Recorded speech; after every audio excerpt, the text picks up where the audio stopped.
I wanted to give you guys my take on the MSNBC Telemundo Democratic Town Hall between Bernie Sanders and Hillary Clinton. I don't think that there's actually a clear winner this time. I think that Bernie Sanders probably did marginally better.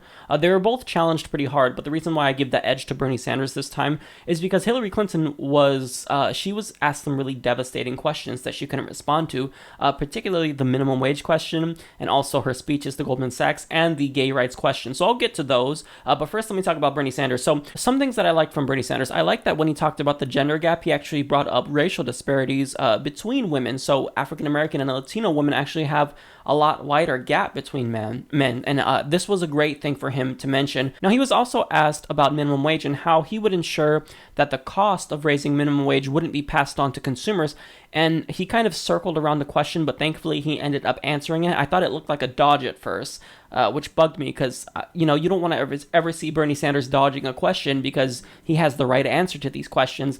But thankfully he brought up purchasing power. I was like crossing my fingers saying, Bernie, you have to mention purchasing power, because if you raise the incomes of ordinary Americans, just the working class, well, then obviously when they spend that money, they stimulate the economy, which creates jobs. I mean, you're just dim-witted if you think that trickle-down economics works, because when you give tax breaks to these billionaires, what they do is they just hoard that money in their bank accounts. When you give that money to the working class, they don't sit on it, they spend the money, and that's great for the economy. So, of course, it's the case that, prices might be raised a bit, but that cost will be offset by the fact that people will have a higher purchasing power. Now, Chuck Todd asked the question, it's a common critique of single-payer systems that, the wait time is just so long. Now, Bernie Sanders was right to point out that this is something that mouthpieces say, was the word he used. And then Chuck Todd cited the VA as an example, and that's a terrible example. They're completely underfunded. If you have an actual single-payer system, it is a fact that wait times will increase on certain matters, but not for ones that are actually detrimental to your health. If you need life-saving treatment, you're not going to wait for that. That's a myth that people try to perpetuate, that, oh, you'll die waiting. That's not true at all. And here's the best part about single-payer systems. If you're broke, you can still get coverage. So you don't go bankrupt, you don't die if you can't afford coverage or if you're underinsured. Because a lot of people have health insurance, but they're still underinsured. They can't afford it. If they get sick, they got to pay a $5,000 or $10,000 deductible. That's not a great system. So getting to Hillary Clinton, I don't think that she did a great job defending her vote to filibuster Justice Samuel Alito's nomination to the Supreme Court. I thought it made her look hypocritical, so she needs to come up with something else here. Because look, I'm with her and Obama that we need to, and Bernie Sanders, that we need to nominate someone quickly to replace Justice Scalia. But, I mean, you've got to frame it differently because you look like a hypocrite right now. Look, well, we're just doing process. She needs to come up with something better. I agree. We've got to get someone on the court. It's Obama's constitutional duty to do that. But that's not working. It didn't look good in my opinion. Now, when it comes to the Apple encryption question, I thought that both candidates, Bernie and Hillary, answered good. They answered correctly.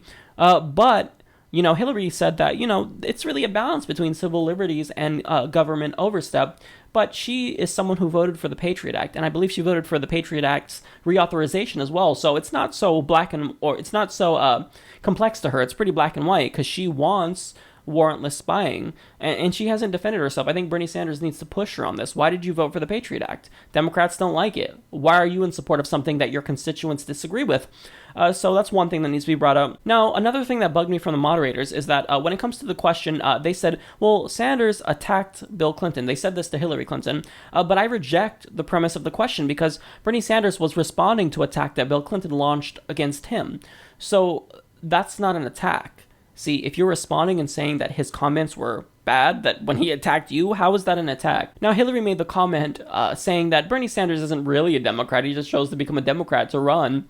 Okay, this is terrible. And she got booed for it, rightfully so, because nobody, who cares? Nobody's like, raw Democrats. We vote for Democrats because you're better than the Republicans. It's not necessarily a vote for Democrats, more so than it is a vote against the Republicans. But make no mistake, younger voters, a lot of us, we don't like the Democrats. We just caucus with the Democrats because we only have two choices. We have a shitty two-party system. Hillary Clinton, she says this because she lacks substance. She can't get Bernie Sanders on the policies unless she lies or is deceitful.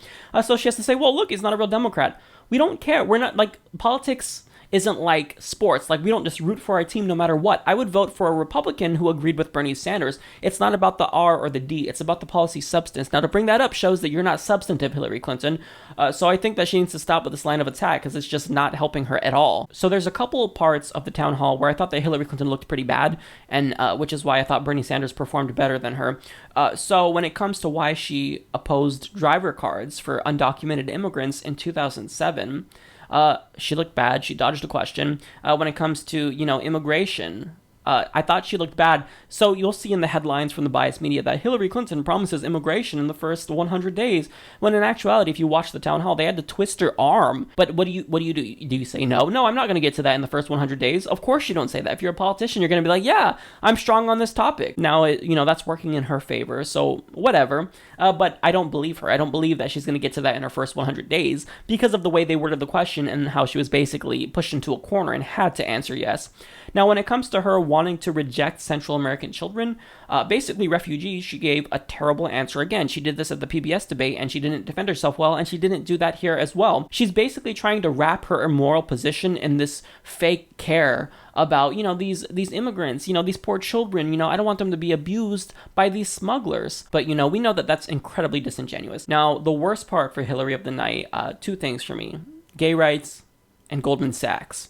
So, she was challenged by someone to release her transcript, and, she said, look, I called on Wall Street. I was a senator for New York. I called on them to do this. I called on them to do that. I don't care if you called on them or if you told them to cut it out or if you went over there, yelling at them. That doesn't matter. What matters is laws and regulations.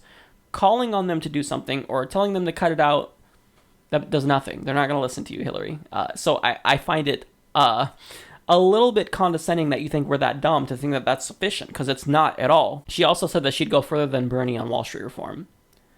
Hillary, nobody's convinced that you're going to go farther than Bernie. In fact, even your own supporters can't defend you against this. Now, when it comes to gay rights, she dodged the second time that it was asked about her transcripts. And she said that she has been endorsed by the Human Rights Campaign.